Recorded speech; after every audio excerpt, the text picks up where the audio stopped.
യൂണിവേഴ്സിറ്റിയുടെ 2022 ഏപ്രിലെ understanding the modern world എന്ന question paper answer ചെയ്യായിരുന്നു. ആക്ച്വലി നമ്മളിനി അതിലെ 5 മാർക്കിന്റെ ക്വസ്റ്റ്യനില്ല 18ാമത്തെ ചോദ്യം നമ്മൾ നോക്കുവാണ്.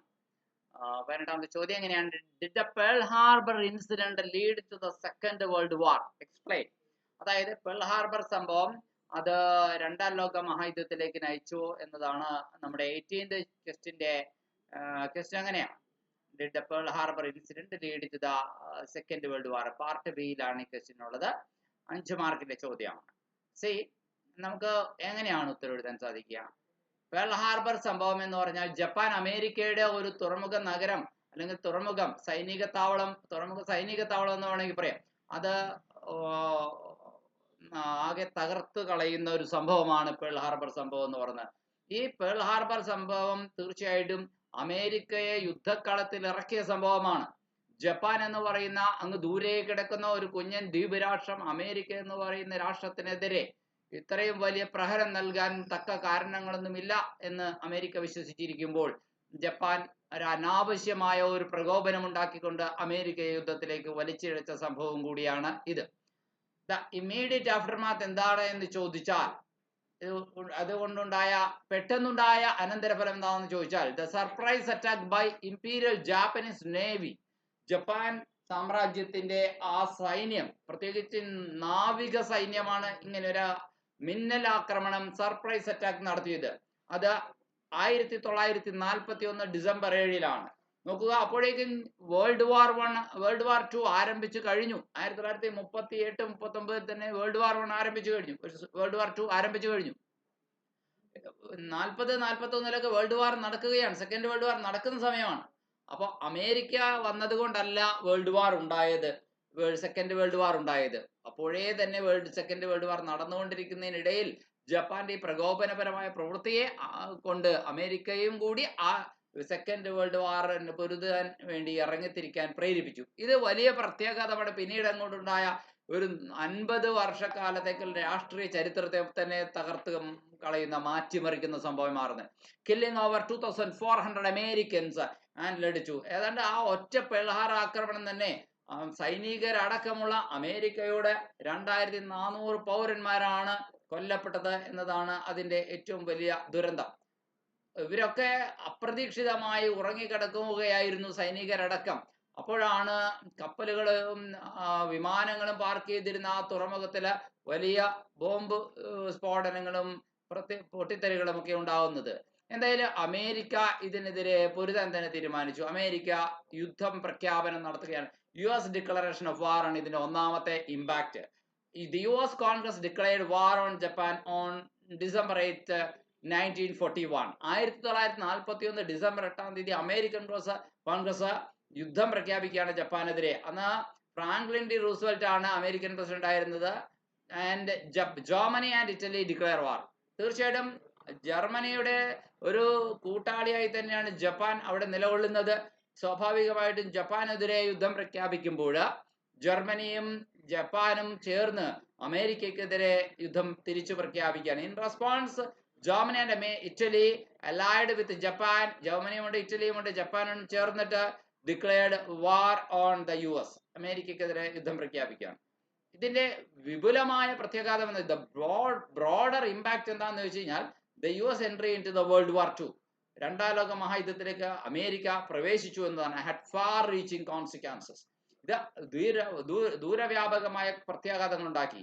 Shift in global power dynamics. ആഗോള പവർ ഡൈനാമിക്സിൽ അഥവാ അധികാര ശക്തിയുടെ രാഷ്ട്രീയത്തിന്റെ തുലനാവസ്ഥയിൽ വലിയ ഷിഫ്റ്റുകൾ ഉണ്ടാവുകയാണ്. The US emergence as a major military power altered the global balance. ഒരു വലിയ സൈനിക ശേഷിയായിട്ട് അമേരിക്ക, അതുവരെയും ശാന്തമായി ഉറങ്ങിക്കിടന്ന അമേരിക്ക ഇറങ്ങിത്തിരിക്കുമ്പോഴേക്കും അത് ഗ്ലോബൽ പവർ ബാലൻസിനെ വല്ലാതെ മാറ്റം വരുത്തുകയാണ്. Turning point in the war. യുദ്ധത്തിലെ പ്രധാന വഴിത്തിരിവെന്ന് പറയുന്നത് the US contribution helped turn the tide of the war, particularly in the Pacific theater. പണം കൊണ്ടും സൈനിക ശക്തി കൊണ്ടും ആയുധശേഷി കൊണ്ടും ഒക്കെ അമേരിക്ക വൻതോതിൽ വേൾഡ് വാറിൽ ഇറങ്ങുമ്പോൾ തീർച്ചയായിട്ടും പസഫിക് തിയേറ്റർ അരങ്ങ് ഉഷാറാവുകയായിരുന്നു. Allied victory. The US played a crucial role in the ultimate Allied victory. അതായത് സഖ്യകക്ഷികളുടെ വിജയത്തിന് അമേരിക്ക വലിയ സംഭാവന നൽകിയാണ് അച്ചുതണ്ട് ശക്തികൾക്കെതിരെ against the Axis powers. Use of nuclear weapon on Japan. ഒടുവില് ജപ്പാന്റെ മേലെ ആണവ ഉപയോഗിക്കുകയാണ് Japanese cities and it ends the world വാർ. ആ ആണവ പ്രഹരമാണ് രണ്ടാം ലോക മഹായുദ്ധത്തിന്റെ അവസാനത്തെ ആണിക്കൽ എന്ന് പറയാം. The decision was taken by the American American president, അന്നത്തെ അമേരിക്കൻ പ്രസിഡന്റ് ആയിരുന്ന ഹാരിയസ് ട്രൂമാനാണ് ഈ തീരുമാനമെടുത്തത്.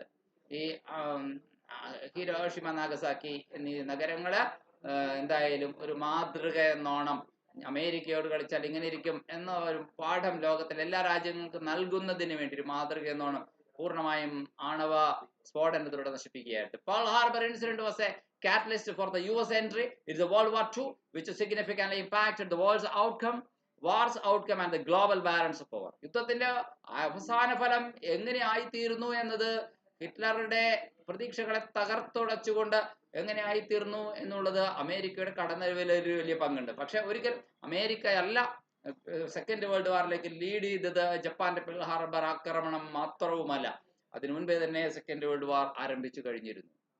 19ാമത്തെ ചോദ്യം ഇതാണ്: analyse the impact of first world war and it's implications on Europe. ഒന്നാം ലോക മഹായുദ്ധത്തിന്റെ ഇമ്പാക്ട് എന്താണ്? നമുക്കറിയാം 1914 തുടങ്ങുകയും 18 അവസാനിക്കുകയും ചെയ്തു വേൾഡ് വാർ 1.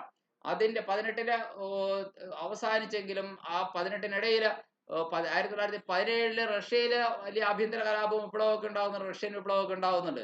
വേൾഡ് വാർ 1 എങ്ങനെയാണ് യൂറോപ്പിന്മേല് അത് ഇമ്പാക്ട് ഉണ്ടാക്കിയത് എന്നാണ് നമ്മുടെ ചോദ്യം. ഒരുപാട് ആളുകളുടെ ജീവൻ നഷ്ടത്തിന് കാരണമായി. Massive loss of life, over 37 million casualties, 37 million കാഷ്വാലിറ്റിയാണ്, ഇൻക്ലൂഡിംഗ് 17 മില്യൺ ഡെത്ത്സ്, 17 മില്യൺ മരണങ്ങളടക്കം.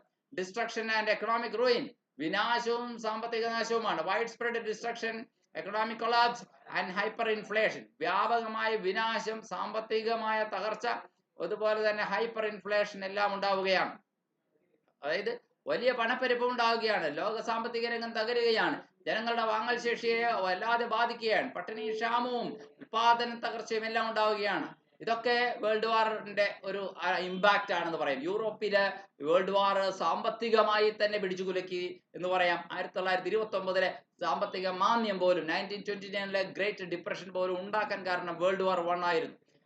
അവസാനമായി റൈസ് ഓഫ് ടോട്ടാലിറ്റേറിയൻ റെജിംസ്, സമഗ്രാധിപത്യ ഭരണകൂടങ്ങൾ ഉയർത്തെഴുന്നേറ്റ് വരാനും ഒന്നാം ലോക മഹായുദ്ധം ഒരു കാരണമായി എന്ന് പറയും. ഹിറ്റ്ലറെ പോലുള്ള നേതാക്കന്മാരെ ജർമ്മനിക്ക് വേണ്ടി പ്രതികാരം ചെയ്യുവാൻ വേണ്ടി ഇറങ്ങിത്തിരിക്കാൻ വേണ്ടിയിട്ട് കാരണമായത് ഒന്നാം ലോക മഹായുദ്ധവും അതിനുശേഷം ഉണ്ടാക്കിയ ജർമ്മനിക്കെതിരെ ഉണ്ടാക്കിയ വളരെ ഹീനമായ വ്യവസ്ഥകളുമാണ്. അപ്പോ മുസോളിനി, ഇറ്റലിയിലെ മുസോളിനി ആണെങ്കിലും പിന്നീട് റഷ്യയിലെ കമ്മ്യൂണിസ്റ്റ് ഭരണകൂടങ്ങളാണെങ്കിലും എല്ലാം വേൾഡ് വാർ 1 ശേഷം ഉണ്ടായ സംഭവങ്ങളുടെ തുടർച്ചയാണ്. ഒടുവിൽ വേൾഡ് വാർ 1 എന്താണ്? ലോകത്തിലെ പല രാജ്യങ്ങളുടെയും അതിർവരമ്പുകൾ മാറ്റിവരച്ചു. റീഡ്രോവിംഗ് ഓഫ് നാഷണൽ ബോർഡേഴ്സ്, അതാണ് അതിന്റെ മറ്റൊരു ഇമ്പാക്ട് എന്ന് പറയുന്നത്. Significant changes to European borders leading to ongoing tensions, നിരന്തരമായ ടെൻഷൻസിന് അത് കാരണമായി എന്നുള്ളതാണ്. ഇനി ഈ അതിർത്തികൾ മാറ്റിവരച്ചതും അതിർത്തികള് പരസ്പരം പല പ്രദേശങ്ങളും തമ്മിൽ യുദ്ധങ്ങളിൽ ഏർപ്പെടാനും നീണ്ട തർക്കങ്ങൾക്ക് ഭാവിയിലേക്കും വഴിവെച്ചുകൊണ്ടുള്ള ഒരു അതിർത്തി വിഭജനമായിരുന്നു എന്ന് വേണമെങ്കിൽ പറയാം. പല രാജ്യങ്ങളെ വെട്ടിമുറിച്ചു, തുണ്ടുകളാക്കി, ജർമ്മനി അടക്കമുള്ളത്. ദെൻ 5ാമത്തെ ഇമ്പാക്ട് എന്ന് പറയുന്ന ലോസ് ഓഫ് എംപയേഴ്സ്, പല പഴയ സാമ്രാജ്യങ്ങളും തകർന്നു. Collapse of the German, Austro Hungarian, Russian and Ottoman empires. അതുവരെ ഉണ്ടായിരുന്ന German empire, Austro Hungarian empire സാമ്രാജ്യം, Russian empire and Ottoman empire, ഇവയെല്ലാം തകർന്ന് തരിപ്പണമായി എന്നുള്ളതാണ്. 6ാമത്തെ പ്രത്യാഘാതം വേൾഡ് വാർ 1 ഉണ്ടാക്കിയത് rise of the United States ആണ്. അമേരിക്ക എന്ന് പറയുന്ന രാഷ്ട്രത്തിന്റെ ഉദയമാണ്. Emergence of the US as a global superpower, ആഗോള സൂപ്പർ പവർ ആയിട്ട് അമേരിക്ക എന്ന് പറയുന്ന രാഷ്ട്രം ഉയർത്തെഴുന്നേൽക്കുന്നത് World War 1 Russian revolution, Russian വിപ്ലവമാണ്. February and October revolutions in Russia leading to the establishment of the Soviet Union. ഫെബ്രുവരിയിലെയും ഒക്ടോബറിലെയും Russian വിപ്ലവങ്ങൾ, ഒടുവിൽ സോവിയറ്റ് യൂണിയന്റെ സ്ഥാപനം, ഇതൊക്കെ ഈ വേൾഡ് വാർ 1 അനന്തരഫലമായിട്ട് ഉണ്ടായ കാര്യങ്ങളാണ് നമുക്ക് പറയാം. 8ാമത് പറയാം വേഴ്സായി ഉടമ്പടിയാണ്. ജർമ്മനിക്കെതിരെ അതിഹീനമായ വ്യവസ്ഥകൾ ഉണ്ടാക്കി വെച്ചുകൊണ്ട് ഒടുവിൽ യുദ്ധക്കര അവസാനിപ്പിച്ചുകൊണ്ടുള്ള കരാറാണ് വേഴ്സായി ഉടമ്പടി എന്ന് നമുക്കറിയാം. the Treaty of Versailles, the imposition of harsh penalties on Germany. ജർമ്മനിയുടെ മേല് കനത്ത പിഴ ചുമത്തിക്കൊണ്ട് യുദ്ധ നഷ്ടപരിഹാരവും യുദ്ധക്കുറ്റവും ജർമ്മനിയുടെ മേൽ കെട്ടിവെച്ചുകൊണ്ട് contributing to widespread resentment and rise of Nazi Germany, വ്യാപകമായ പ്രതിഷേധവും നാസി ജർമ്മനിയുടെ ഉയർച്ചയ്ക്കും വഴിതെളിച്ച ഒരു ഹീനമായ ഉടമ്പടിയായിരുന്നു ഇത് എന്ന് വേണമെങ്കിൽ പറയാം. ഹിറ്റ്ലർക്ക് വളരെ എളുപ്പത്തിൽ തന്റെ ആശയങ്ങൾ പ്രചരിപ്പിക്കാൻ ഒരു കാരണം പോലുമായത് ഈ പ്രതികാരപരമായിട്ടുള്ള ഉടമ്പടിയാണെന്ന് വേണമെങ്കിൽ പറയാം. ജർമ്മനിക്കെതിരെ ഉണ്ടാക്കിയ പ്രതികാരപരമായ ഉടമ്പടി. ദീസ് ഫാർ റീച്ചിങ് കോൺസിക്വൻസ്, ഇതൊക്കെ ദൂരവ്യാപകമായ പ്രത്യാഘാതങ്ങൾ ഉണ്ടാക്കുന്നവയായിരുന്നു. ഇതൊക്കെ shaped the course of European history, European ചരിത്രത്തിന്റെ പിന്നീട് അങ്ങോട്ടുള്ള നാൾ വഴി ചരിത്രത്തിന്റെ വഴിത്താരകളെ രൂപപ്പെടുത്തിയെന്ന് പറയും. Contributing to the outbreak of world war II and the cold war. പിന്നീട് വേൾഡ് വാർ II ഉണ്ടാകാൻ കാരണം ഈ വേൾഡ് വാർ I ആയിരുന്നു. പിന്നെ ആ വേൾഡ് വാർ II ശേഷം കോൾഡ് വാർ ഉണ്ടാകാനും ഇതൊക്കെ തന്നെയായിരുന്നു കാരണം. ഇതാണ് നമുക്ക് നോക്കാനുള്ളത്. ഇനി നമ്മൾ 20th ക്വസ്റ്റ്യൻ ആണ് അടുത്തതിൽ നോക്കുക.